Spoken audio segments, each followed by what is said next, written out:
Libro del Génesis, capítulo 39, versículos 19 a 23. Cuando el amo de José oyó la versión de su mujer que le decía: «Esto me ha hecho tu siervo», montó en cólera. Apresó a José y lo metió en la cárcel donde estaban encerrados los presos del rey, y quedó preso allí. Pero el Señor estaba con José y tuvo misericordia de él, haciéndole obtener gracia ante el jefe de la cárcel. El jefe de la cárcel confió a José todos los presos que había en la cárcel, y todo lo que se hacía allí lo disponía él. El jefe de la cárcel no vigilaba nada de lo que le había confiado, pues en todo estaba el Señor con José y le daba éxito en lo que emprendía. Pues como vemos, ya estamos insertos de lleno en esta figura luminosa que es José. Dijimos, ¿no? Ya un gran exponente de la fidelidad al Señor en situaciones mucho más concretas, mucho más definidas, que ya, por decirlo de alguna manera, nos alcanzan incluso a cada uno de nosotros en nuestra vida concreta. Mira bien lo que hace la malicia. No pudiendo ocultar su pecado, incrimina a los inocentes mezclando perfidia con perfidia y condena a los demás totalmente furiosa.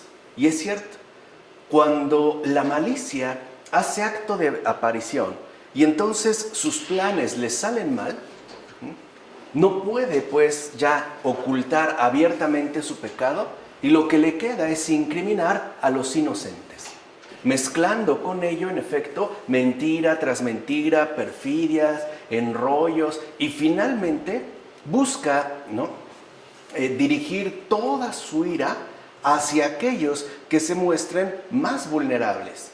He aquí la razón de que se abra la cárcel para encarcelar a los inocentes. Algo que no vamos a negar, sigue ocurriendo hasta el día de hoy. Sabemos que en efecto en las cárceles hay muchas personas que han cometido delitos, algunos leves, algunos ciertamente muy graves. Pero también es verdad que en cualquier cárcel de cualquier parte del mundo también hay encarcelados inocentes debido a la malicia, debido a que los malévolos los han inculpado injustamente. Han incriminado pues a los inocentes. Es más, por pura malicia, incluso se rompen las cadenas de los culpables y se acusa a los inocentes, como dice abiertamente el gran San Ambrosio en el texto sobre José. Oye, esto también forma parte de la muy extendida corrupción. ¿Cuántos no por dinero anulan las cadenas de su culpabilidad y terminan acusando a un inocente? Los inocentes terminan pagando la malicia que otros han perpetrado. Aquí vemos una de las más profundas raíces que conducen a tantas injusticias y a tantos sufrimientos alrededor de todo el mundo. O sea, no solo se trata de hablar de corrupción, porque claro, la corrupción es un elemento que no puede pasarse por alto. Pero no debemos olvidar que la corrupción no es la verdadera raíz de todo lo que está sucediendo. La verdadera raíz es la malicia, no es la corrupción. La corrupción es uno de sus aspectos quizá más llamativos, pero no podemos ser ingenuos diciendo que este mundo o la condición tan degradada de este mundo remite a la corrupción. No es verdad, remite a la malicia. Incluso podemos ver aquí, en lo que nos ha mencionado el gran San Ambrosio, cómo en efecto es por malicia, por lo que mucha gente paga injustamente lo que otros han hecho. Y más hoy en día, cuando sabemos que se puede poner dinero para incrementar incluso la impunidad de los pecados cometidos. Pues bien, la mujer de aquel egipcio primero intentó hacer caer a José. Ya dijimos, y no fue de manera repentina, estuvo intentándolo una y otra vez. Ya vimos la vez pasada cómo actúa de esa manera, en efecto, la tentación. Pero como no lo consiguió, cubrió después su pecado y le mintió a su marido. Y él le creyó. Vean aquí un aspecto fundamental. Cada vez que una persona actúa con malicia y no logra su cometido, miente a continuación.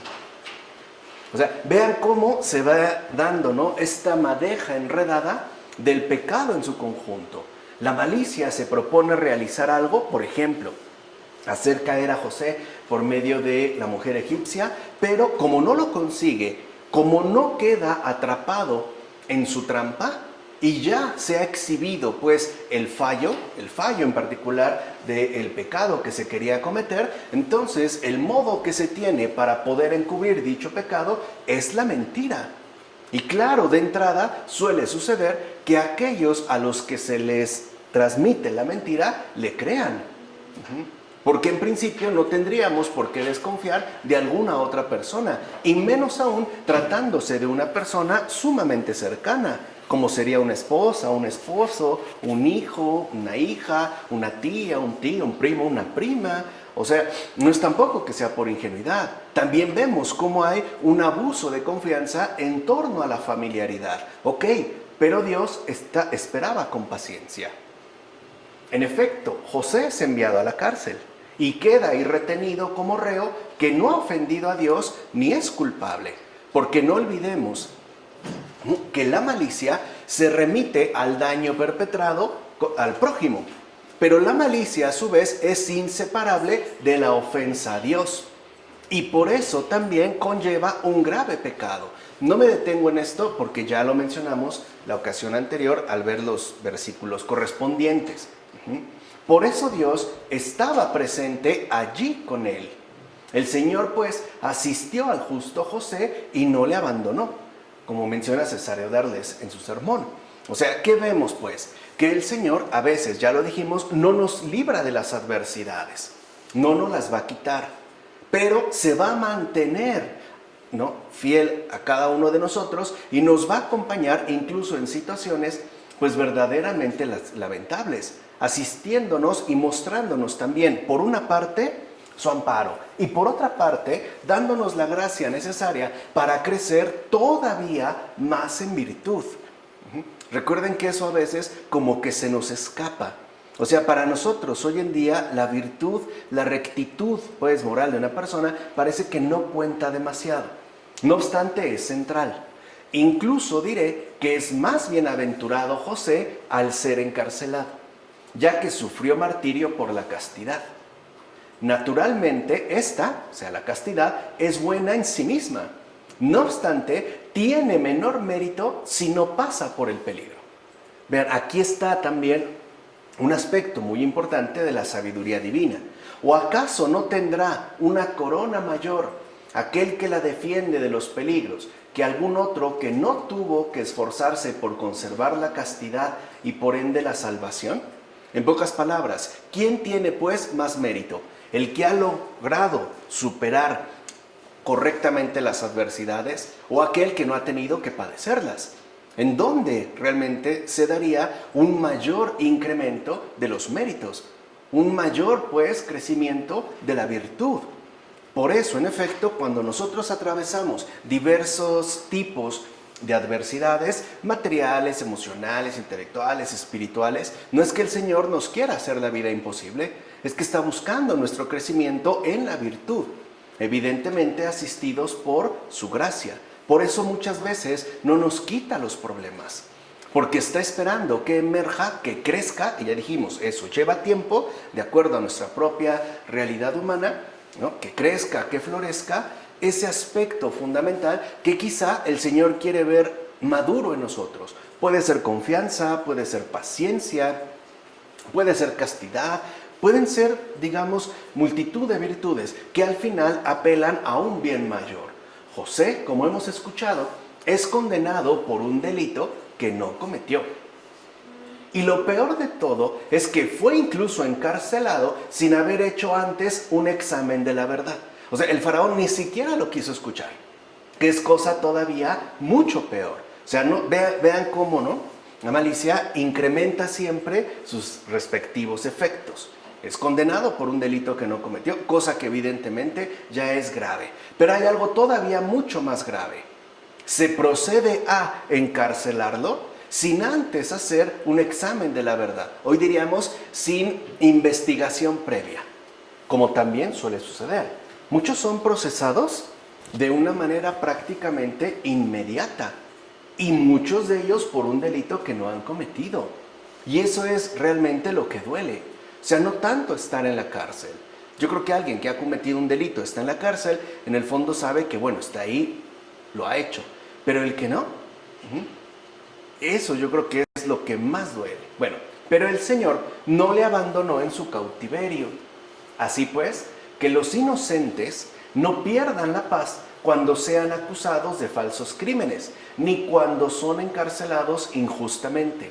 Es como un mensaje de esperanza incluso para estos tiempos. ¿Cuántos inocentes no han sido acusados de falsos crímenes?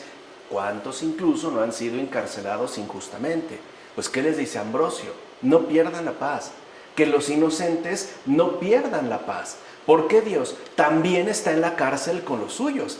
No es que se mantenga al margen, también ahí está con los suyos. De hecho, cuanto más peligro, más ayuda hay. Como menciona también Ambrosio en su gran texto sobre José. O sea que si un inocente es pues llevado a un grave peligro, mayor ayuda, o sea, mayor gracia recibirá de parte de Dios. O sea que en las verdaderas adversidades que podemos afrontar incluso injustamente en esta vida, lo primero que debemos hacer es fortalecer la fe y por ende la confianza y por tanto la paciencia. Ya lo habíamos dicho, son inseparables. Pues bien, José fue metido en prisión y nuestro José, que es Cristo, como dice Isaías, entre los rebeldes fue contado. Así pues, el hombre inocente es guiado en medio de culpables por la sabiduría de Dios. José encontró en el jefe de la prisión la gracia y la ayuda de Dios a tal grado que le fueron entregadas todas las llaves y toda la vigilancia. O sea, el propio, digamos, jefe de la prisión reconoció que José era más confiable que él mismo. Y por eso, lo quiera o no, se encomienda incluso a José. O sea, el jefe de la prisión pone, ¿no?, en manos de un prisionero el orden que a él le corresponde mantener. Esto debía cumplirse en el siguiente sentido. Al inocente culpado se le entregaron finalmente las llaves del cielo y del infierno para que estemos vigilantes, como afirma Quod en el libro de las promesas y predicciones de Dios. ¿Quién es el inocente culpado? Pues Cristo. Y es a Cristo a quien finalmente se le han entregado las llaves del cielo y del infierno justamente para que estemos vigilantes. O sea, para que nos demos cuenta de que si bien es cierto, Él es el que tiene ya las llaves tanto del cielo como del infierno, esto involucra que ambos existen. O sea, no podemos tomarnos a la ligera ni el hecho de la existencia del cielo, ni el hecho mismo de la existencia del infierno. Él tiene estas llaves y no se le dieron, digamos, las llaves de algo falso. No fue engañado. A Él se le ha dado, como sabemos, todo poder en el cielo y en el abismo. Y esto es también para que nosotros nos mantengamos vigilantes y entendamos cómo el buen y recto comportamiento nos asiste, es aquello que nos permite ser asistidos por la gracia divina. Ahora bien, cuando su dueña inculpó a José, él no quiso decir que la culpable era ella. Ni siquiera dijo, no es cierto, está mintiendo, es ella, es una vieja habladora. No, ya que el justo no sabe ni inculpar ni acusar. El justo nunca acusa, nunca inculpa. A esto se debe que los malos piensen que actúan impunemente. Fíjense, aquí vemos cómo los malvados piensan que pueden hacer lo que se les da la gana y no se dan cuenta que es gracias a la virtud del inocente. Porque el verdadero inocente, el verdadero justo, no sabe ni inculpar ni acusar, puesto que si lo hiciera, entraría a formar parte del bando de los malos. Así pues, los malos se equivocan, no actúan impunemente. Es gracias a los justos que no acusan, pero no es así, ya que en el justo siempre habla la inocencia, aunque éste no diga una sola palabra. Como afirma también Cesáreo de Arles. O sea, muchas veces pensamos que nuestra inocencia tiene que ser como expuesta de una manera sumamente detallada. Por ejemplo, a través de enormes discursos, hoy diríamos a través de interminables audiencias. En realidad la inocencia habla aunque no se diga una sola palabra. Es más, a veces con ver a un inocente, con solo verlo, podemos darnos cuenta si es o no es. Claro, puede ser que ocurran casos de un cierto engaño, pero al final algo lo delata. Un mínimo gesto, un parpadeo, una sonrisa disimulada. Pero se nota, no se tiene que defender. Pensemos en el propio Jesús. Cuando Jesús es llevado a Herodes, ¿no? Y él lo está interrogando, le está diciendo, ¿no? ¿Qué ha hecho? ¿Que le haga un milagro? Jesús no abre para nada la boca, no lo necesita. No necesita, pues, ¿no? Decir que es inocente y mucho menos demostrar que lo es. Él es inocente, Él es el inocente, Él es la inocencia. Y bastaría su presencia para que ésta, digamos, se confirmara. Así pues, ¿por qué sorprenderse de que Cristo visite a los encarcelados si Él mismo recordó a los suyos que había estado encarcelado cuando dijo: estuve en la cárcel y no me visitasteis? Como lo dice en Mateo.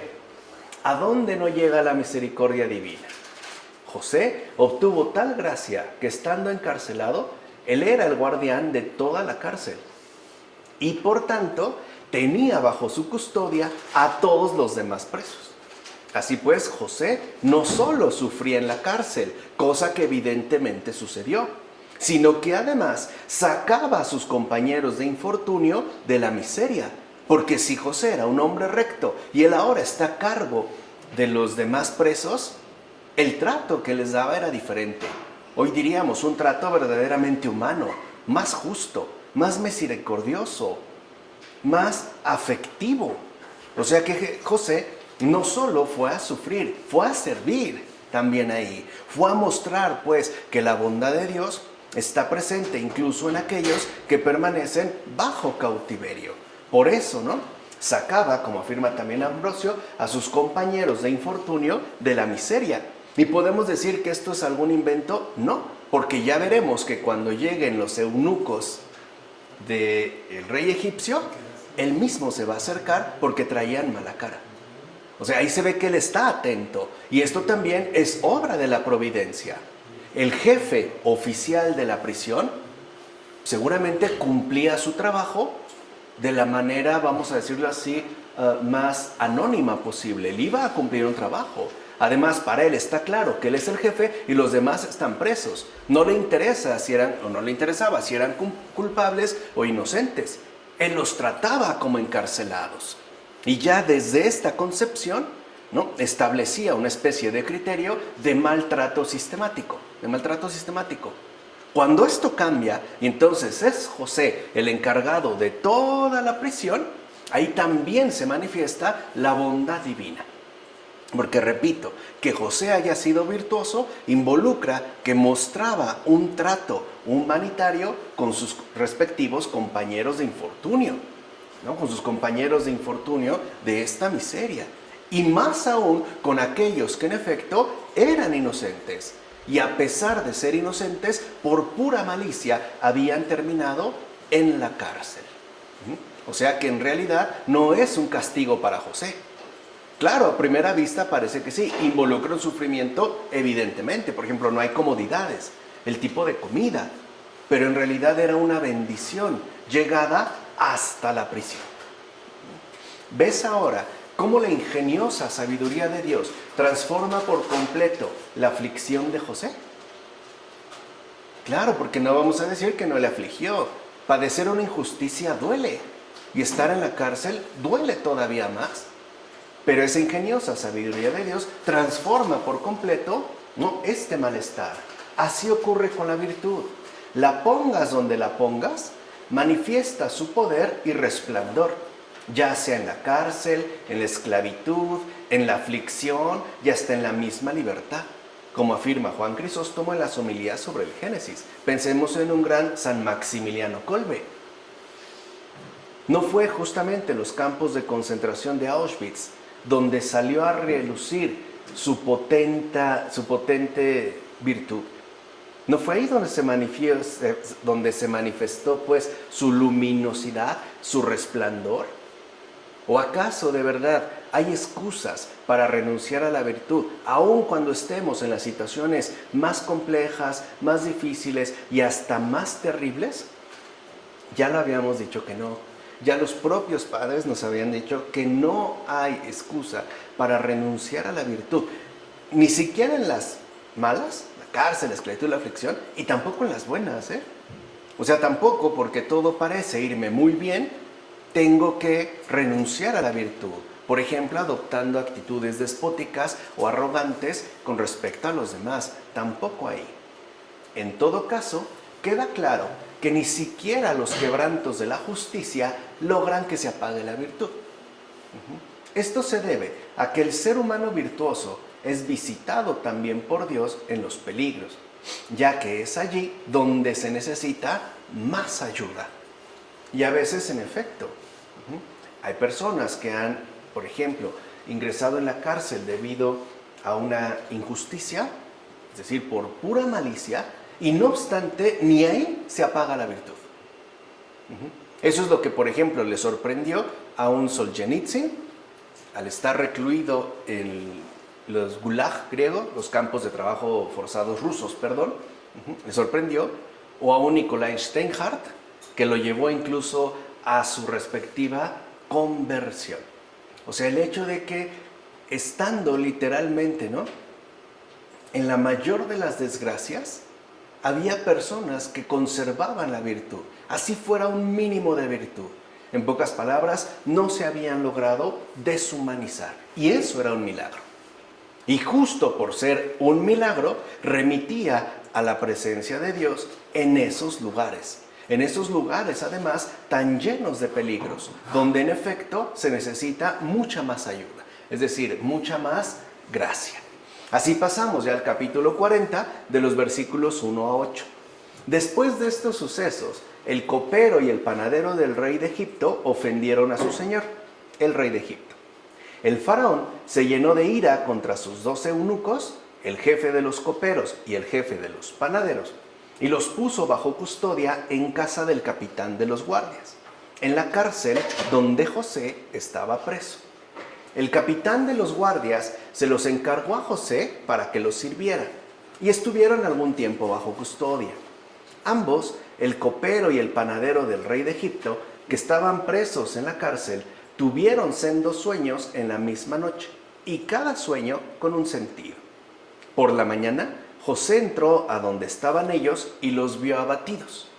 Entonces preguntó a los eunucos del faraón, que estaban con él en la cárcel bajo custodia: ¿por qué tenéis hoy tan mala cara? Le contestaron: hemos tenido un sueño y no hay nadie que lo interprete. José les replicó: ¿no pertenecen a Dios las interpretaciones? Por favor, contádmelos. ¿Qué podremos decir de estos eunucos? Para empezar, que su situación de vida es frágil y débil, pues toda su esperanza está puesta en la voluntad de un rey. Y esto los expone a graves circunstancias. ¿O no es verdad que una leve ofensa se convierte para ellos en un grave peligro? Así pues, la prosperidad que adquieren está basada en un servicio vil. Uno se gloriaba de ser el copero y el otro lo hacía por ser el panadero. Pero ambos ofendieron al faraón y acabaron en la cárcel. ¿Dónde quedó entonces su supuesto bienestar?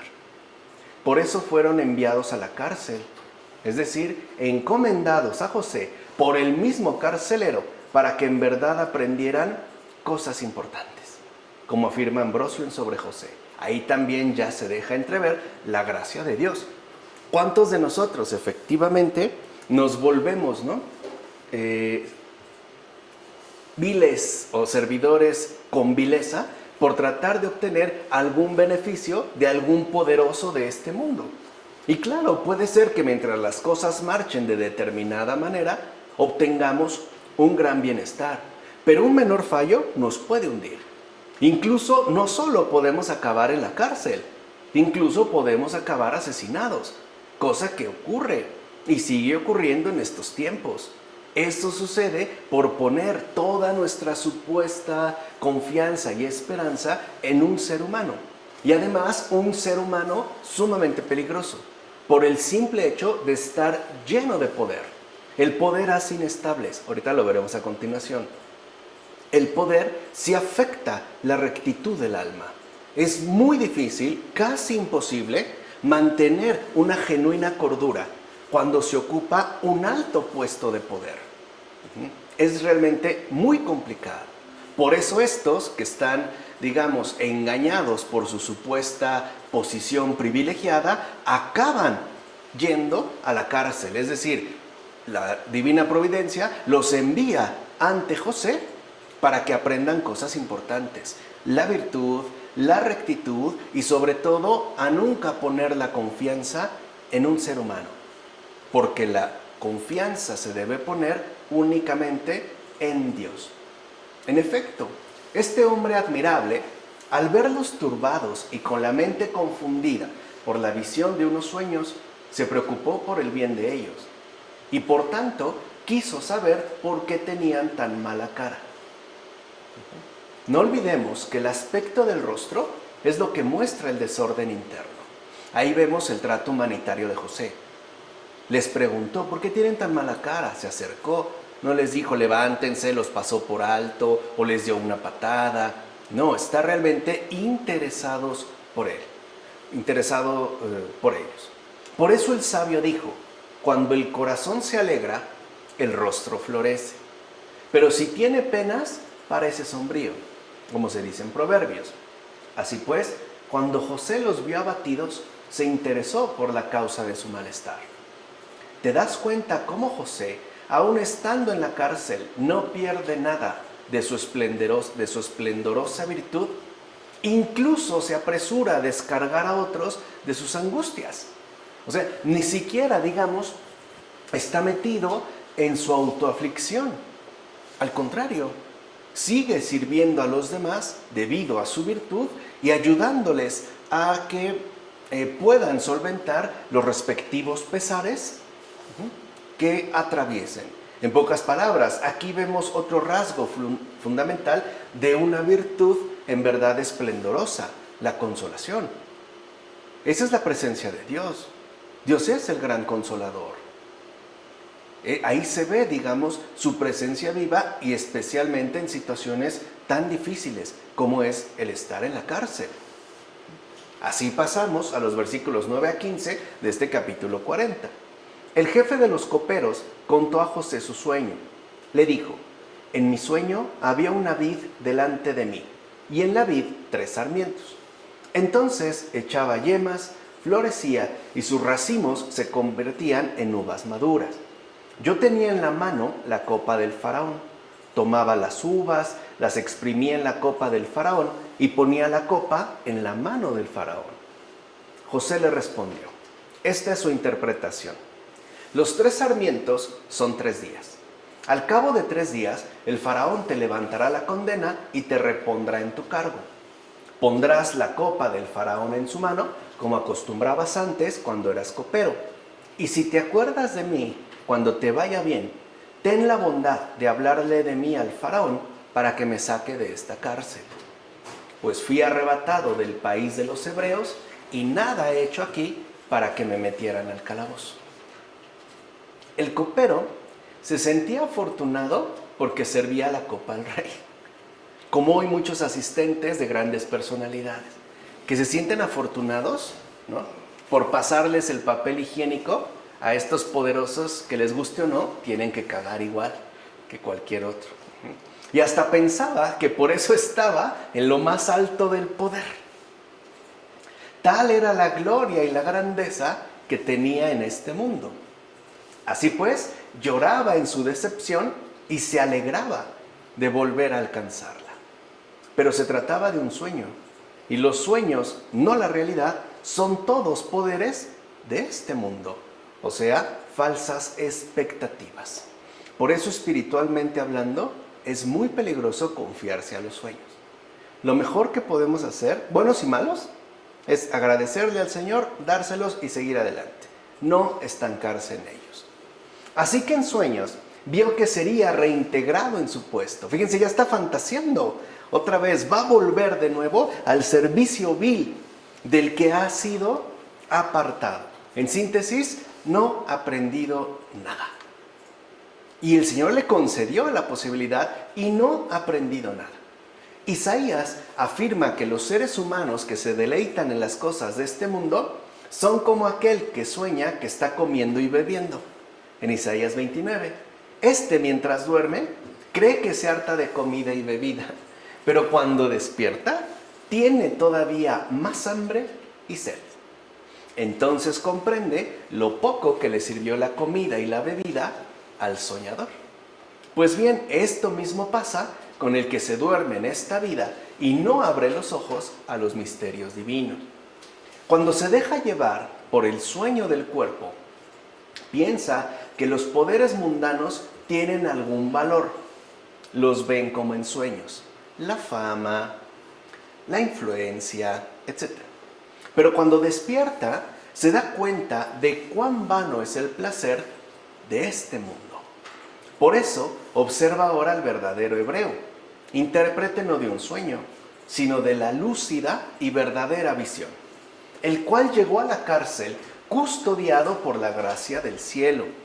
Y por eso las fascinaciones de este mundo no pudieron cambiarlo ni doblegarlo.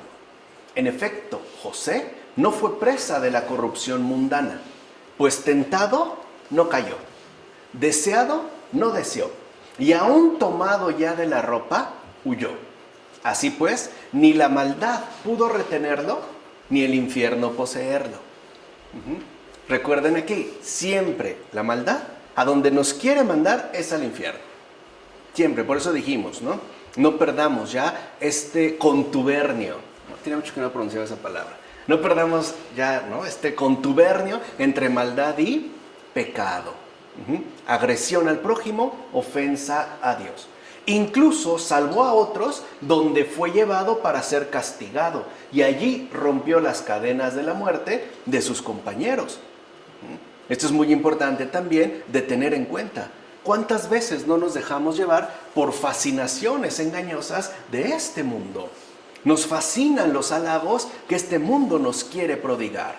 Por ejemplo, que todos estén a nuestro servicio, o que todo el mundo me adore, literalmente, o que todo el mundo me reconozca, que sea reconocido por esto o por aquello, lo que sea, a manera de sueños. Pero cuando despertamos y nos topamos de frente con la realidad, ahí podemos experimentar una profunda amargura. ¿Por qué? Porque se trataría de la amargura del engaño, en este caso, la falsedad. Veamos ahora lo que el hebreo le dijo al jefe de los coperos. Escucha su sueño, da indicaciones, y vean, por cierto, José, de qué manera tan sobria habla. No da vuelta, no acusa, o sea, se va pues a lo esencial, que yo digo e insisto en que es el rasgo fundamental de todo cristiano. Cero parloteos, a lo esencial. Bueno, ¿qué le dice al copero, al jefe de los coperos? Acuérdate de mí cuando te vaya bien. José ya sabe que él va a salir, ya se lo reveló en el sueño, y el Señor se lo ha dado a conocer por ese medio. Le dice, acuérdate de mí cuando te vaya bien. Lo dice porque es consciente de que al recuperar el poder y la posición, él, el copero, no lo querrá recordar. Se lo está anticipando, ya que preferirá olvidar la afrenta padecida. O sea, claro, si ya salió de la cárcel, lo que ahora menos quiere es recordar que estuvo ahí, y por ende olvidarse de todo, incluido el propio José. Por eso le dice, acuérdate de mí. Fíjense, qué fácil es olvidarse del beneficio recibido cuando las cosas mejoran. Y en efecto así ocurre.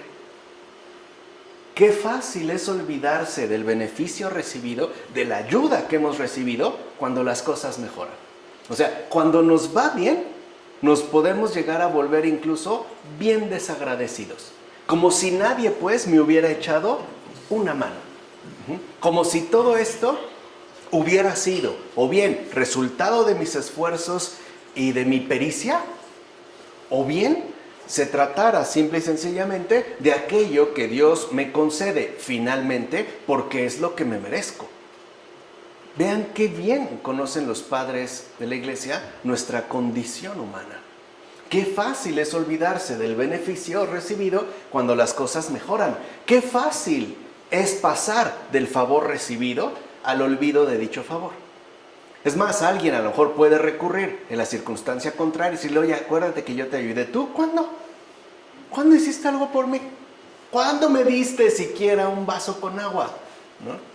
Qué fácil es pasar del favor recibido al olvido de dicho favor. En efecto, lo peor de todo es que en cuanto llega la prosperidad, nos olvidamos de todo favor recibido. ¿Cómo nos damos cuenta claramente que en cuanto llega la prosperidad, nos olvidamos de todo favor recibido? Porque nos volvemos bien desconsiderados. Dicho brevemente, ya en prosperidad ya no queremos ayudar. Ya hasta nos molesta, por ejemplo, que nos pidan o que alguien simple y sencillamente solicite nuestra ayuda. Decimos, no, pues arréglate, hazlo tú, ¿yo por qué? Eso no es mi asunto, eso no es cosa mía, etcétera, etcétera. Ahí vemos cómo entonces, en efecto, la ingratitud, ¿no?, hace acto de aparición. Por eso el copero, cuando fue restituido de nuevo en su cargo, se olvidó ingratamente del intérprete. Pero aunque él se olvidaba, Cristo no se olvidaba. Y hablaba al copero a través de su sencillo siervo diciéndole, acuérdate de mí cuando te vaya bien.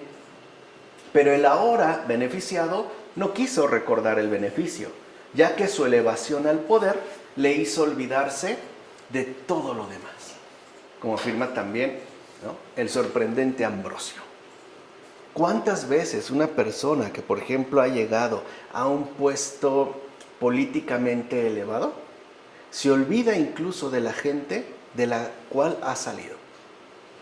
Olvida sus raíces, sus vínculos de pertenencia, sus años de pobreza, toda la ayuda recibida durante tantos años.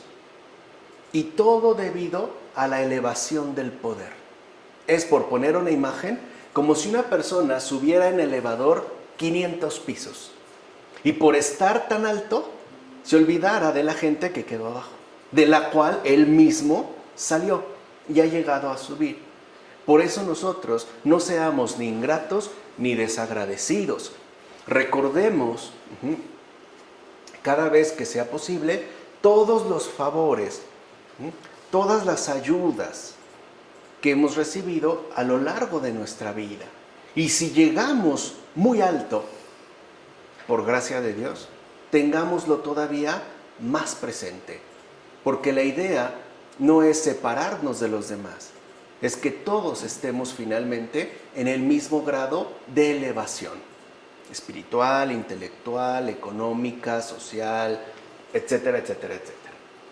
Por otra parte, fíjate también en José, pues aunque es verdad que recibió potestad por parte del carcelero, sufría por verse encerrado injustamente entre suciedad y mugre.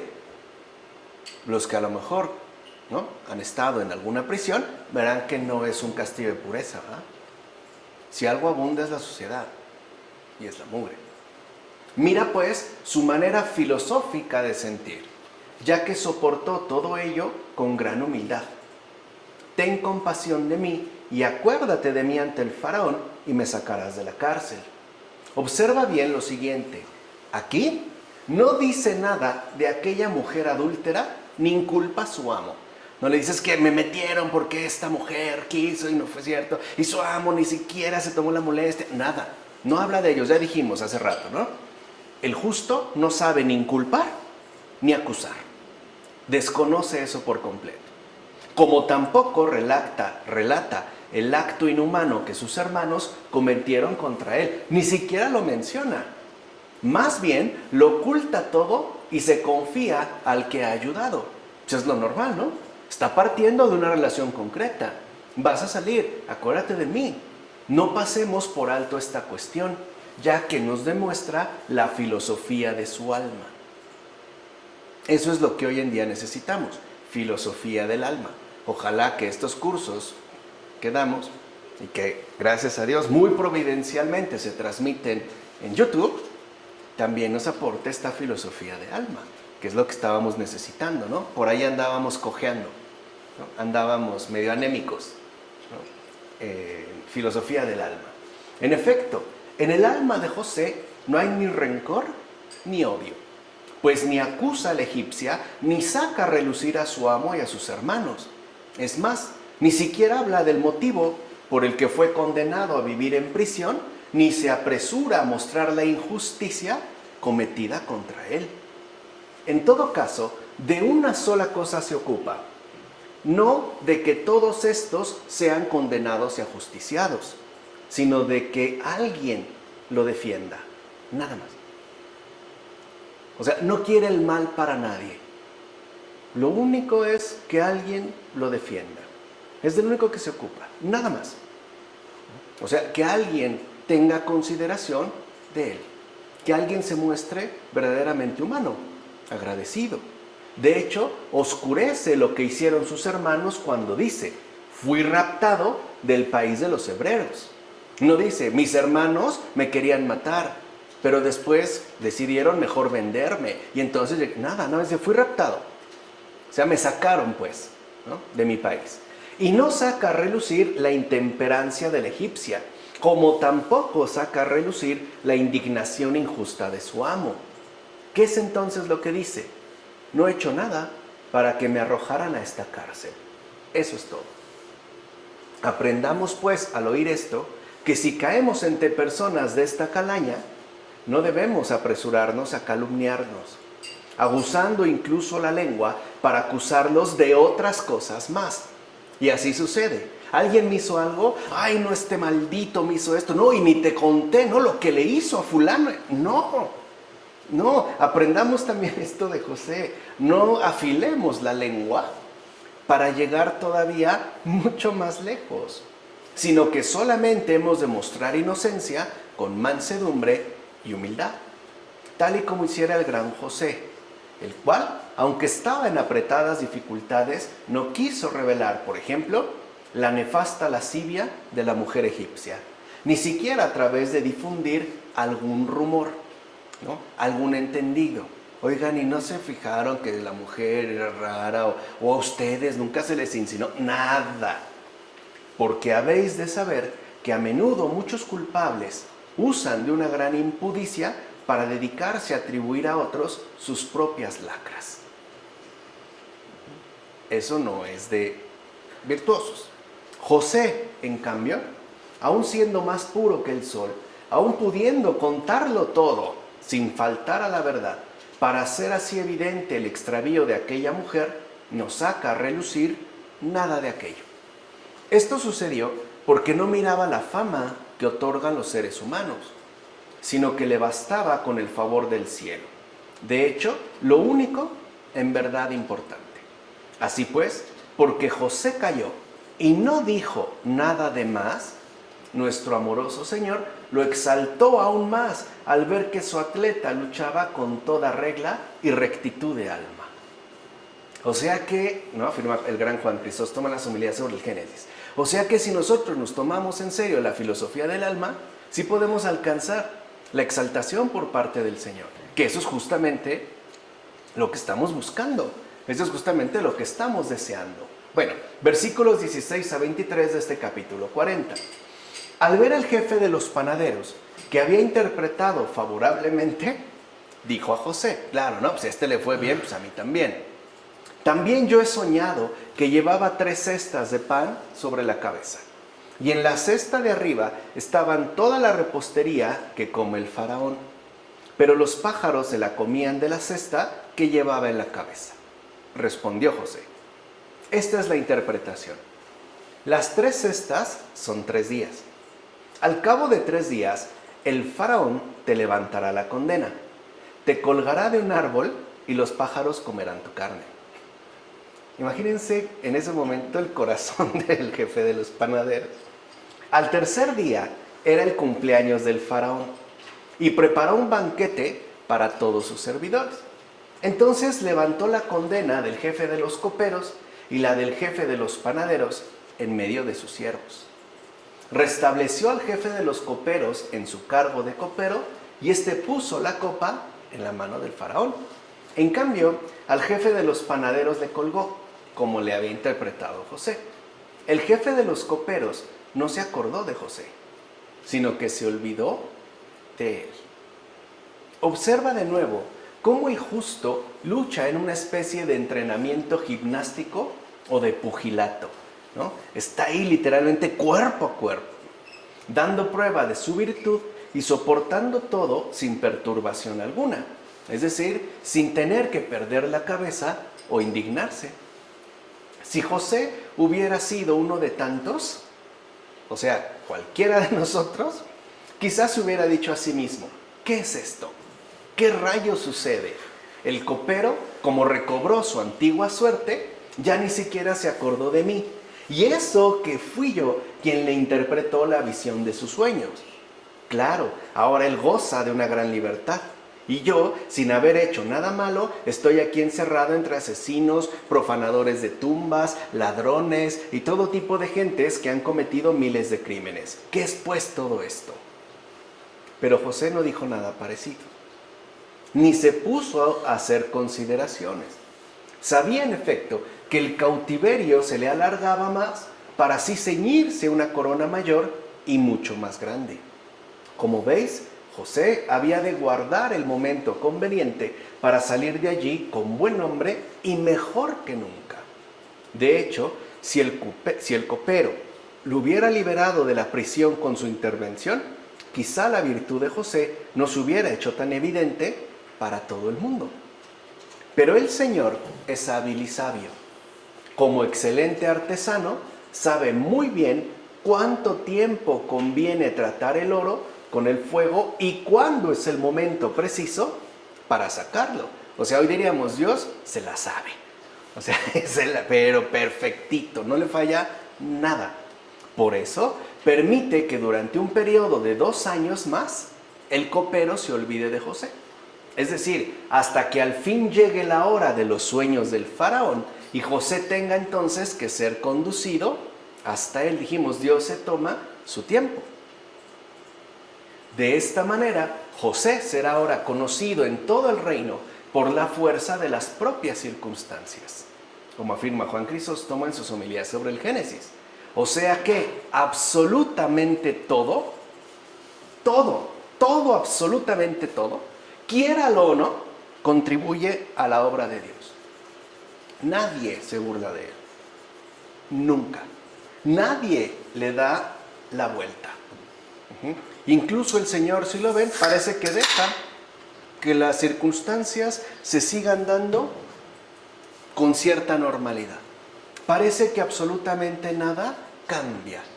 Pero Dios, como afirmó muy bien el gran escritor François Mauriac, que les invito a leer y releer, como dijo François Mauriac, Dios siempre está al acecho, siempre. Y cuando menos lo esperamos, nos toma por sorpresa.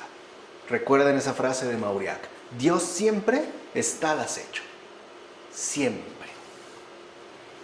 Capítulo 41, versículos 1 a 13. Al cabo de 2 años, el faraón soñó que estaba de pie junto al Nilo y sacaba del Nilo 7 vacas hermosas y gordas que se pusieron a pacer en el juncal. Detrás de ellas salían del Nilo otras 7 vacas macilentas y flacas que se pararon junto a las primeras a la orilla del Nilo. Y las vacas macilentas y flacas devoraron a las 7 vacas hermosas y gordas.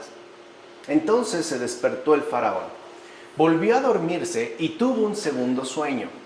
7 espigas brotaban de una misma caña repletas y lozanas, y a continuación surgían otras 7 espigas delgadas y abrasadas por el solano.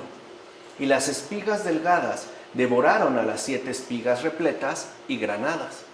Luego se despertó el faraón y vio que era un sueño. A la mañana siguiente estaba intranquilo. Mandó llamar a todos los magos y a todos los sabios de Egipto, y el faraón les contó su sueño, sin que hubiera quien se lo interpretase al faraón. Entonces el jefe de los coperos habló al faraón diciendo, 2 años después, hoy me acuerdo de mi pecado.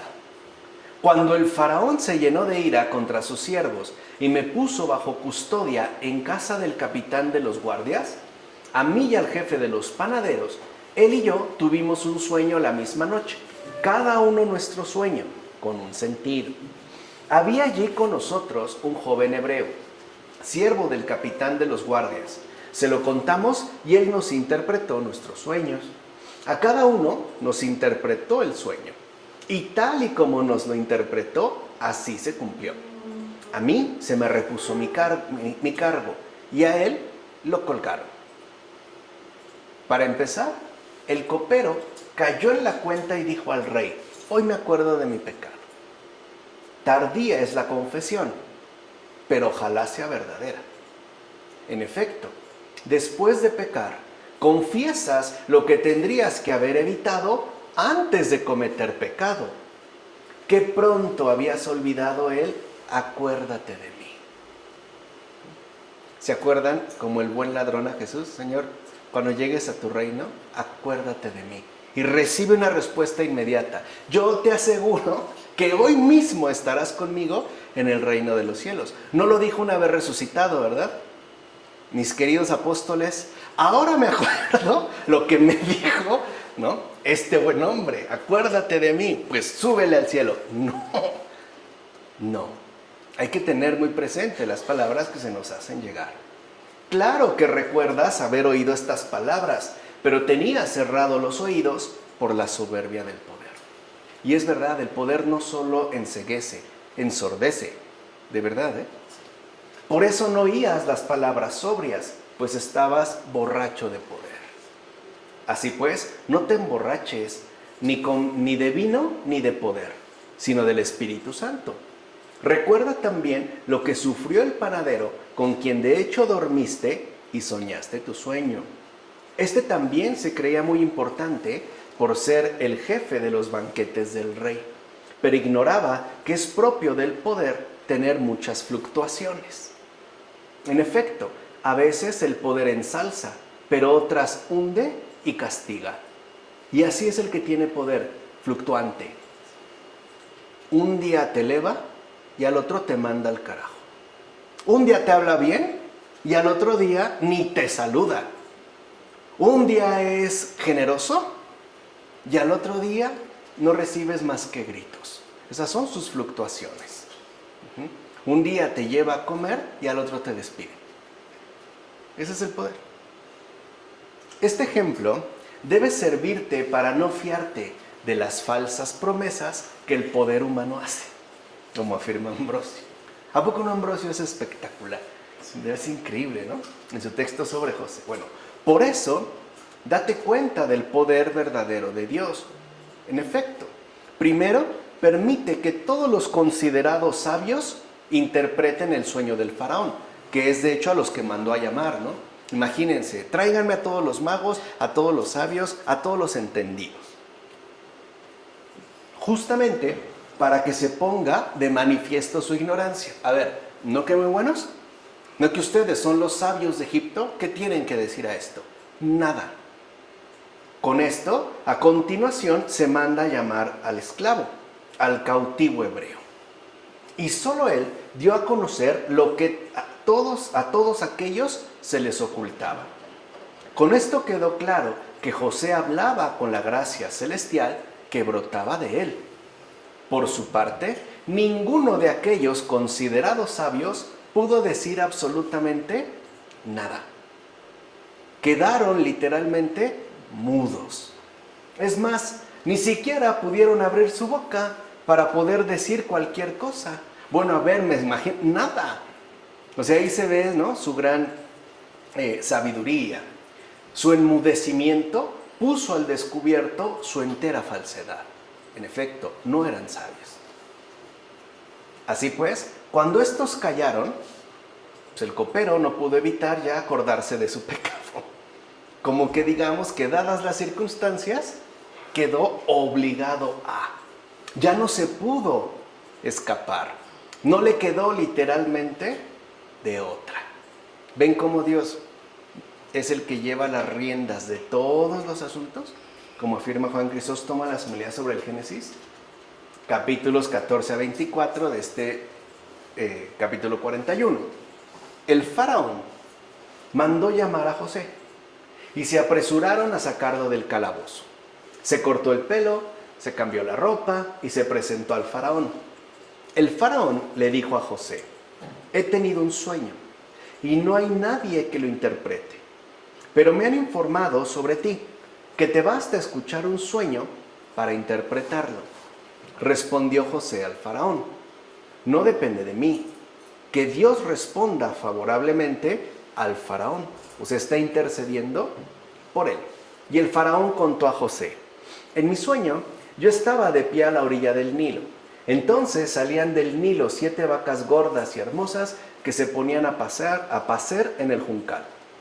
Detrás de ellas salían otras 7 vacas delgadas, muy macilentas y flacas. No las había visto tan macilentas en todo el país de Egipto. Y las vacas flacas y macilentas devoraron a las primeras 7 vacas gordas. Después de que éstas fueran engullidas, no se notaba que estuvieran dentro, pues el aspecto de las vacas era tan macilento como al principio. Entonces me desperté. También vi en mi sueño que brotaban 7 espigas de una misma caña, rellenas y lozanas, y a continuación, detrás de ellas, surgían otras 7 espigas secas, delgadas, abrasadas por el solano, y las espigas delgadas devoraron a las 7 espigas lozanas. He contado esto a los magos y no se encuentra nadie que me lo explique.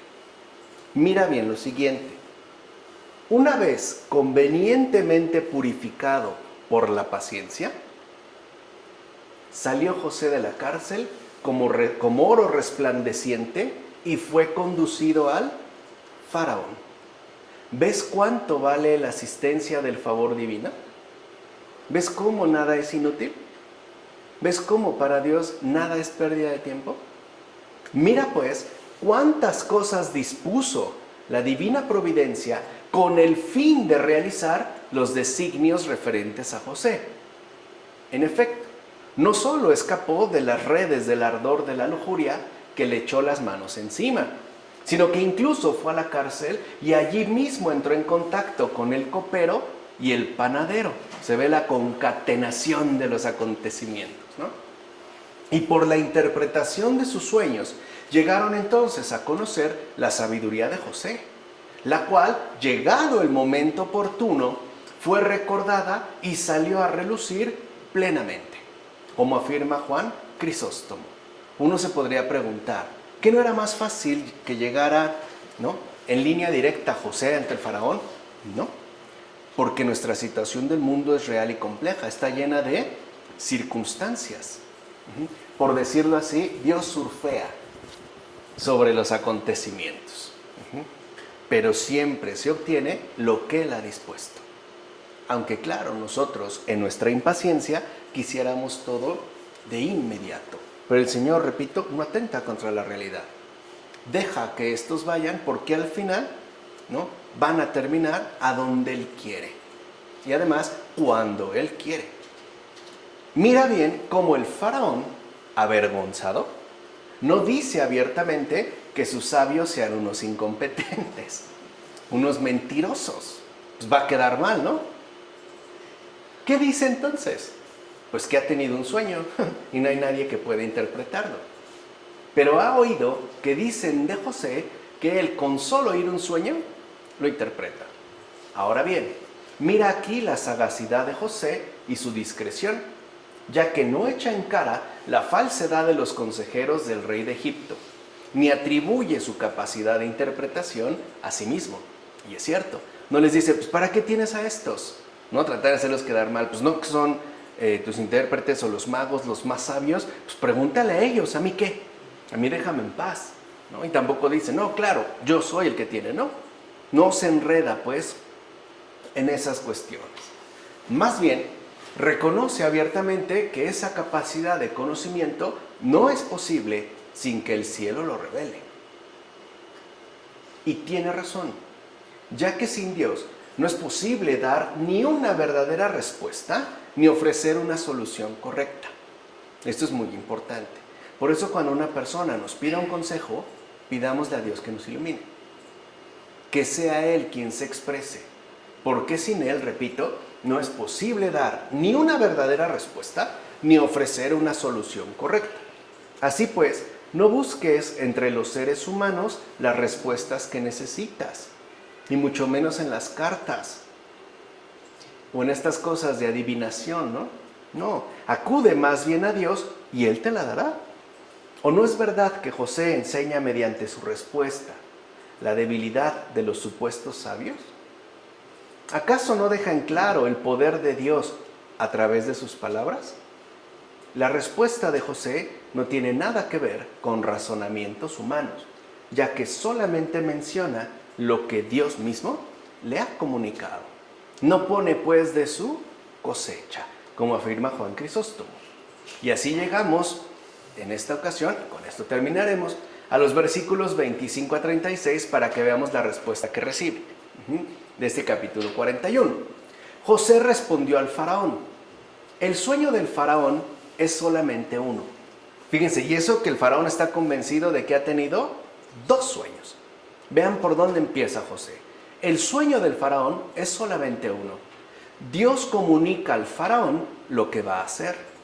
Las 7 vacas hermosas son 7 años y las 7 espigas lozanas son 7 años. El sueño es solamente uno. Dios le está mostrando al faraón lo que va a hacer a través de 2 imágenes distintas. Pero la voluntad de Dios es una.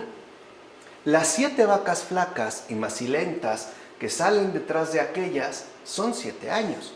Y las 7 espigas delgadas y abrasadas por el solano serán 7 años de hambre. Es lo que he dicho al faraón. Dios ha revelado al faraón lo que va a hacer. Van a venir 7 años prósperos en todo el país de Egipto. Después sobrevendrán 7 años de hambre que harán olvidar la abundancia en el país de Egipto, pues el hambre consumirá la tierra. No se reconocerá la abundancia en la tierra a causa del hambre que la seguirá, porque será terrible. Y en cuanto a que el sueño se haya repetido 2 veces al faraón, significa que la decisión es firme de parte de Dios y Dios se apresura a realizarla. Ahora pues, que el faraón se fije en alguien inteligente y sabio y lo ponga al frente del país de Egipto. Proceda el faraón a nombrar inspectores sobre el país y cobre la 5ª parte al país de Egipto durante los 7 años de abundancia. Que recojan el alimento de los años prósperos que van a venir, almacenen grano y alimento en las ciudades bajo la autoridad del faraón y lo guarden. Así el país tendrá alimento de reserva para los 7 años de hambre que va a haber en el país de Egipto, y el país no perecerá de hambre. O sea que José, ya de entrada vemos, no solo le da una respuesta, le da una solución, tal cual. Mira, considero que este sueño no se ha revelado a 1 o 2, sino que se ha dado a conocer a todos, porque los 7 años de este mundo, ricos y abundantes en bienes materiales, serán absorbidos por los siglos futuros. En ellos existirá el reposo eterno y la observancia de la ley espiritual.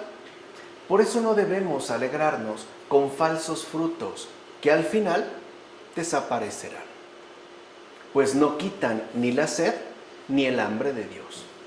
Así pues, no dejemos que nuestra cabeza sea llenada por los engaños del pecado.